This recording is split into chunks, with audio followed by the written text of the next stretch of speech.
Olá!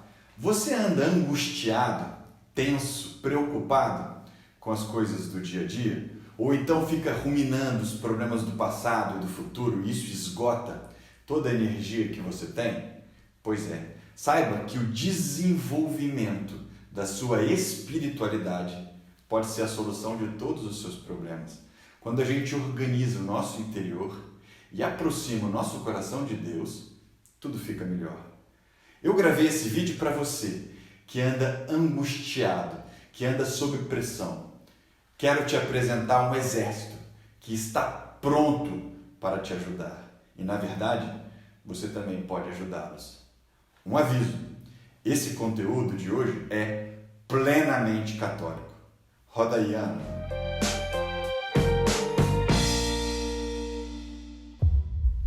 É claro, pessoal, que Deus gosta de todas as coisas que Ele criou. Deus admira e fica feliz com os pássaros, com os sapos, com as árvores, com os ventos e com as marés. Mas a obra suprema do Criador é você. Você, ser humano, você, homem e mulher, saiu das mãos do Criador, imagem e semelhança dele. Veja, quando Deus te criou, Ele colocou no meio do seu coração um trono majestoso, no qual Ele pretende se sentar. E, diferentemente das outras criaturas, Ele espera por uma decisão sua. Deus, quando olha para o sapo, espera que o sapo sapeie. Quando Ele olha para a maré, Ele espera que a maré mareie e que o vento vente, não é? E de você? De você Ele espera um convite, um chamado. Ele espera que você o reconheça. Então eu vou explicar algumas coisas para você para a gente poder caminhar no conteúdo de hoje. Veja bem, eu vou desenhar aqui um coração humano. Não leve muito, não repare muito o meu coração. Esse aqui é o trono da sua vida. E ele pode ter três opções. Você pode se sentar nesse trono e guiar sua vida com espíritos egoístas, não é? Eu quero crescer, eu quero ficar rico, eu quero me desenvolver, eu. E aí a gente não dá espaço para Deus, não é? Então a gente se senta nesse trono, sendo guiado por espíritos egoístas. Ou então a gente pode convidar o encardido, não é? A gente pode colocar o encardido nesse trono quando a gente peca. Pecando, a gente chama o próprio demônio para governar nossa vida. A gente afasta Deus, a gente tira Deus do trono.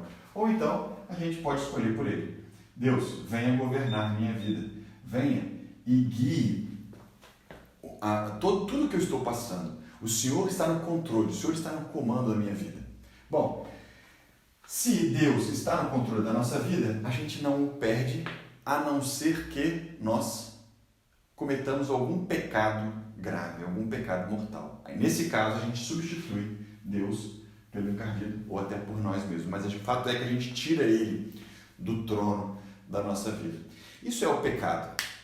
E é claro, o pecado ele está atrelado a uma série de condições. Precisa ser matéria grave, você precisa ter consciência, você precisa ter livre vontade, enfim. Nós não vamos aqui entrar no detalhe do que é o fato de pecar ou não. A questão é o seguinte, Deus não muda o amor que Ele tem por você. Ele te ama incondicionalmente. Ele ama o homem mais do que todas as criaturas do mundo. Todas as coisas criadas aos olhos de Deus não têm o valor que você tem. Só você, um indivíduo, uma pessoa humana, tem mais valor aos olhos de Deus do que toda a natureza criada, do que todo o cosmos. Então veja, Ele não muda o amor que Ele tem por você. É você que tira Ele do trono da sua vida, quando você peca. E eu queria aqui dar um exemplo muito simples, para você entender uma coisa e a gente caminhar. Imagine por uma hipótese, que o seu filho pegou um dinheiro da sua carteira. Né? Se você não tem filhos, então você se imagina sendo esse filho. O filho foi lá, pegou o dinheiro da carteira do pai. Bom, depois de algum tempo, alguns dias, o filho se arrepende. Ele faz um processo de de olhar, observar a consciência e chega à conclusão que o que ele fez foi errado. Então ele te chama o pai ou a mãe, senta-se com você e diz: pai, mãe, eu errei. Eu peguei R$200 na sua carteira. Bom, o pai perdoa, a mãe perdoa, não é verdade? Quem que não vai perdoar um filho com o coração arrependido pedindo desculpa? A mesma coisa é com Deus, ele também sempre nos perdoa. Mas observe uma coisa, quando essa conversa chega no final, você vai dizer para o seu filho o quê? Filho, me abraça, eu te amo, fique em paz, você está perdoado. Não é assim? Mas devolve aqui os R$200. Não é verdade? Ou não? Ou deixa ele com os R$200? Não. Isso eu estou ilustrando para você entender que existe uma pena temporal por conta do pecado. Quando nos confessamos, nós retornamos com Deus para o centro do nosso coração. A amizade com Ele está novamente conectada. Nós estamos em amizade com Deus. Nós decidimos por Ele novamente. Um ato de muita sabedoria e muita inteligência, não é? A gente tem que sempre buscar amizade com Deus. Mas veja, o que você cometeu, o pecado que você cometeu, ele tem uma pena temporal a ser justificada. E você vai justificar nessa vida ou na outra vida, certo? Então eu queria contar aqui um pouco para vocês sobre essa passagem, o fim da vida, né? E a gente entende um pouco melhor como nós vamos caminhar. O homem, enquanto ele vive nessa terra, ele tem corpo e alma, certo? Passando dessa vida para a próxima, se o homem morre em estado de graça, com Deus no coração, em amizade com Deus, então ele vai para o céu, certo? Se, ao morrer, o homem não queria Deus, não queria saber de Deus, estava em inimizade com Deus, então o julgamento dele, ele vai para um lugar que não há Deus, certo? Que a gente costuma chamar de inferno. O que é o inferno? É a ausência de Deus. Não há Deus no inferno. Por quê? Porque você não quis ser amigo dele enquanto você estava vivo. Vai querer viver eternamente? Por quê? Na presença dele. Não é?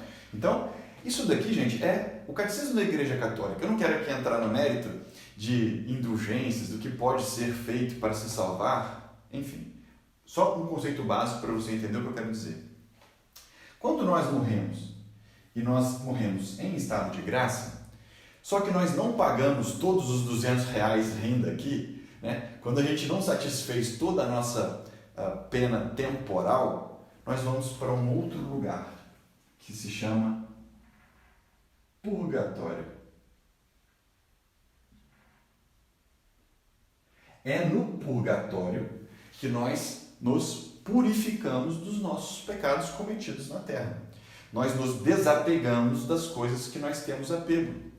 Então, é como se a gente fosse encontrar o noivo, só que o nosso vestido está manchado. Então, ao ir para o céu, nós não podemos chegar na frente do noivo de Deus, que é a fonte de toda beleza, de toda bondade, de toda sabedoria, de todo amor. Nós não podemos nos apresentar para compartilhar a natureza de Deus, para compartilhar a vida com Deus, com a roupa suja. Então, o que acontece conosco? A gente passa pelo purgatório. E é no purgatório que nós vamos expiar, que nós vamos ser purificados para então chegar no céu. Uma coisa importante aqui: se no seu julgamento você for absolvido, né? Se você for aceito no paraíso, então o purgatório pode ser um caminho para chegar no céu, mas a alma que está no purgatório está salva. Ela é uma santa alma do purgatório. Para chegar no céu, basta expiar, basta alvejar o vestido de noivo, e então essa alma ascende ao céu. Nunca uma alma do purgatório vai para o inferno. Não, ela está salva. São santas almas do purgatório. Tá bem? E aqui você começa a entender que a Igreja de Cristo, ela tem muitos membros. Nós temos aqui no céu a igreja triunfante. Triunfante. A igreja triunfante já está na presença de Deus. Já está na presença do Senhor. O purgatório é a igreja padecente. Padecente. E nós, que ainda estamos aqui nessa terra, somos a igreja militante. Militante. Então, o que eu queria dizer para vocês? Nós que estamos aqui e que temos fé em Deus, que permitimos que Deus guie o nosso coração, nós fazemos parte do corpo de Cristo, da igreja. Isso é igreja. A igreja não é só o que está aqui, é o que está aqui, o que está aqui também. E a gente pode pedir ajuda. Nós podemos pedir intercessão aos santos que estão no céu e também às almas do purgatório. Então, o que nós estávamos falando agora há pouco, você que vive em grande angústia, grande dor, pode pedir, pode sugerir às almas do purgatório que te ajudem, e elas podem te ajudar. Santa Teresa dizia que quando pede a Deus qualquer coisa por intercessão das almas do purgatório, ela era logo atendida. Santo Cura d'Arnes, por exemplo, dizia que se nós soubéssemos quão grande é o poder e quantas graças nós podemos obter da igreja padecente, das almas do purgatório, nós não esqueceríamos dela como nós esquecemos com tanta frequência.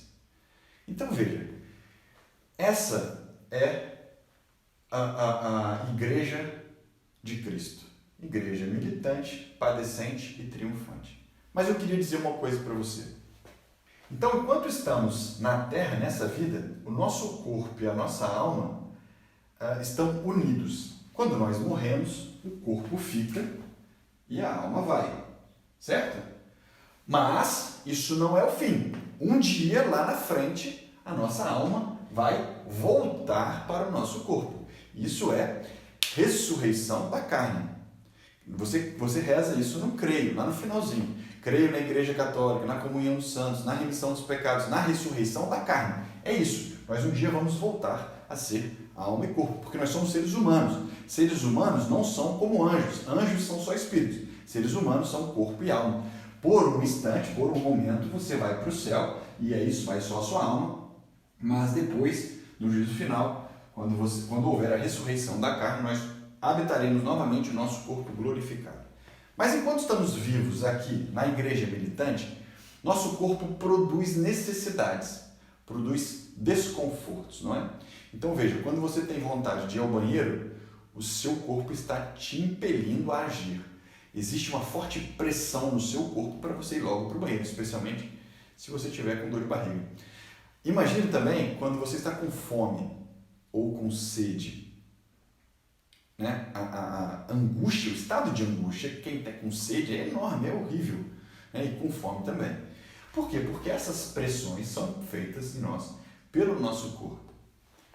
Quando a nossa alma se desprende do corpo para irmos para o céu, que ela fica só alma por esse instante, acontece uma coisa muito incrível que eu quero contar para vocês.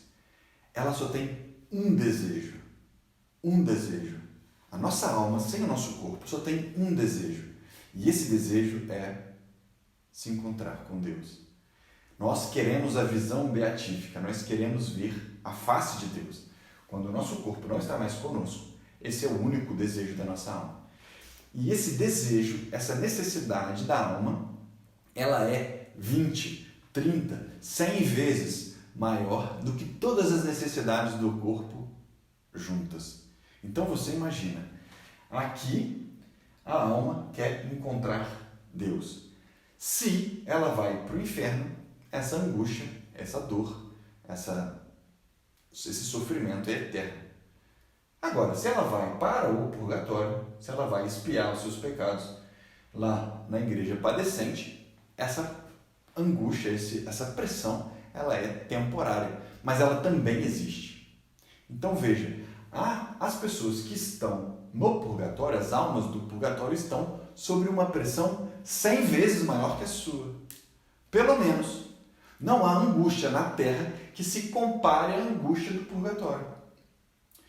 Por isso que nós devemos rezar para eles. Eu quando era criança, eu tinha uma imagem muito forte sobre, ainda guardo comigo essa imagem, sobre um estado de angústia. Eu estava assistindo um filme, Caravana da Coragem se chama esse filme, e um menino cai no lago, e o lago congela em cima dele, e ele não consegue sair debaixo d'água. Não sei se vocês têm essa imagem na cabeça, mas imagine-se embaixo d'água, com o lago congelado, você não consegue sair, né, daquela situação. A angústia desse estado, na minha opinião, é a maior angústia que o ser humano pode ter enquanto vive, porque você está tentando respirar e não pode, né? E está ali preso, não tem o que fazer. Essa angústia representa um pouco o que as almas passam no purgatório. Então veja, por que eu estou contando isso aqui tudo para vocês? Gastamos um tempo aqui contando, mas agora eu quero te dizer por que isso é importante e como que isso vai te ajudar. Por que então eu trouxe para vocês esse conceito? Para que vocês rezem pelas almas do purgatório. Mas Mateus, eu estou angustiado, vou rezar pelas almas do purgatório? Não deveria elas rezarem por mim? É assim que funciona. Você se ajoelha, oferece o seu sofrimento, une a sua dor, une a sua angústia, a dor que Jesus Cristo teve na sua cruz e entrega, oferece as almas do purgatório como um sufrágio, como um alento, como um sopro de conforto para essas almas. Quando nós fazemos isso, se a nossa ação for meritória, Deus pode tirar uma alma do purgatório e levar para o céu. Ou então, você pode abreviar a passagem de uma alma do purgatório por lá. Nós, através das nossas orações, nós temos o mérito de ajudar as almas do purgatório. São as indulgências, não é? A Porta Santa é um exemplo. Se você está em dia com o estado de graça que eu expliquei, Deus está governando a sua vida, você for numa missa em que o Papa tenha concedido Porta Santa, ao sair da missa, rezar pelas intenções do Papa, rezar o creio, e tenha tido se confessado e feito comunhão, você pode oferecer uma indulgência plenária para uma alma que esteja no purgatório. E essa alma automaticamente é levada na presença de Deus. Ela abrevia o tempo no purgatório. Então nós podemos ajudá-los. E se nós que estamos em angústia, que nós que estamos preocupados, que estamos sob pressão, temos a humildade de ajoelhar-nos e pedir a intercessão das almas do purgatório, rezar por elas e pedir a intercessão a nós, certamente elas irão nos ajudar. Elas também podem contribuir com o nosso desenvolvimento espiritual, pedindo a Deus por nós. Então é isso que eu queria recomendar para vocês hoje. Primeiro, disso aqui tudo que eu falei hoje tem uma coisa muito importante. Faça tudo o que você puder para não passar pelo purgatório. Faça tudo que estiver ao seu alcance para que você não tenha que ficar lá embaixo d'água por um tempo. Aqui, as dificuldades temporais são mais fáceis da gente superar. A gente pode encontrar Deus, a gente tem méritos nas coisas que a gente faz. Depois que a gente morreu, só basta esperar o nosso julgamento. Então veja, reze pelas almas do purgatório. Elas vão se beneficiar das suas orações. São Francisco de Sales dizia que quem reza pelas almas do purgatório pratica todas as obras de caridade.